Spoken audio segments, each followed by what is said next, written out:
কোনোবা সংগঠনৰ নেতাই কোনোবা অখ্যাত নেতাই অসমীয়া জাতীয় সত্তাটোৰ ওপৰত অসমৰ আমাৰ ভাষাটোৰ ওপৰত এনেধৰণৰ কিবা বিৰূপ মন্তব্য আগবঢ়াব আমি তাৰ প্ৰতিক্ৰিয়া দিব লাগিব বুলি নাভাবোৱে কিন্তু তাৰ মাজতো যিহেতু কথাটো সামাজিক মাধ্যমত বাৰুকৈ প্ৰচাৰ হৈছে বা পেপাৰে পত্ৰ ওলাইছে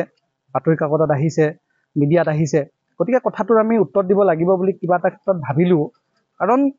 কথাটো এনেধৰণৰ যে অসমীয়া জাতীয় সত্তাটো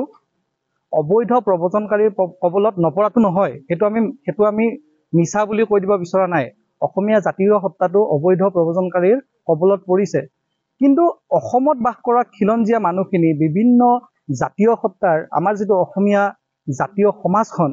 এই সমাজখনক কোনোবাই কেতিয়াবা কুঠাৰাঘাত কৰিবৰ কাৰণে তেওঁলোকে আমাক ভাবুকি দিব যে আমি অসমীয়া ভাষাটো নিলিখিলে অসমীয়া ভাষাটোৱে নাইকিয়া হৈ যাব এই কথা আমি মানি ল'ব নোৱাৰোৱে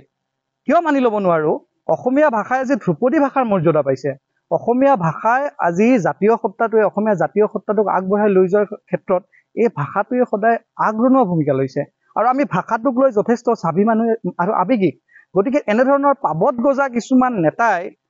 নিজৰ মুখখন মিডিয়াৰ আগত দেখাবলৈ যিহকে মন যায় তাকে কোৱাটোক আমি মানি ল'ব নোৱাৰো আৰু তেখেতসকলে যদি ক'ব বিচাৰে যে আমি অসমীয়া ভাষাটো নিলিখিলে অসমীয়া ভাষাটো হেৰাই যাব নোহোৱা হৈ যাব আপোনালোকে লিখিব নালাগে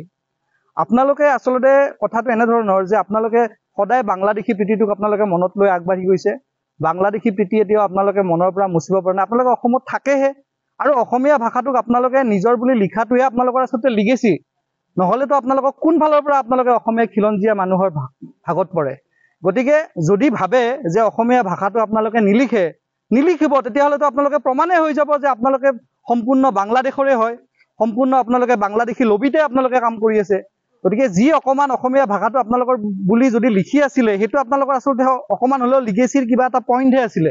গতিকে সেইখিনিও আপোনালোকে নিজকে প্ৰমাণ কৰি দিলে যে আপোনালোকে আসলতে অসমীয়া জাতীয় সত্তাটোৰ লগত যে আপোনালোকে নাই অসমীয়া জাতীয় সত্তাটোৰ যে সদায় বিৰুদ্ধাচৰণ কৰি আহিছে অসমীয়া জাতিটোক যে আপোনালোকে ধ্বংসৰ মুখলৈ নি আছে গতিকে এনেধৰণৰ কোনো শক্তিকে অসমত প্ৰশ্ৰয় দিয়া নহব ৰেহাই দিয়া নহব অসমৰ খিলঞ্জীয়া জনসাধাৰণে এনেধৰণৰ কোনো শক্তিক মানি নলয় আৰু অসমৰ চৰকাৰখনলৈ মাননীয় মুখ্যমন্ত্ৰী ডাঙৰীয়ালৈ আমি অনুৰোধ জনাইছো বাংলাদেশী খেদাত আপোনালোকে নাটক কৰিব নালাগে আপোনালোকে এইবোৰ কথাত গুৰুত্ব দিয়ক এনেধৰণৰ ব্যক্তিক এতিয়ালৈকে কিয় গ্ৰেপ্তাৰ কৰা হোৱা নাই সেই কথাটোত আপোনালোকে চকু দিব লাগে অসমৰ মুখ্যমন্ত্ৰী গৰাকীক আমি স্পষ্টভাৱে তেখেতক আমি জনাই দিব বিচাৰিছো এই গৰাকী ব্যক্তি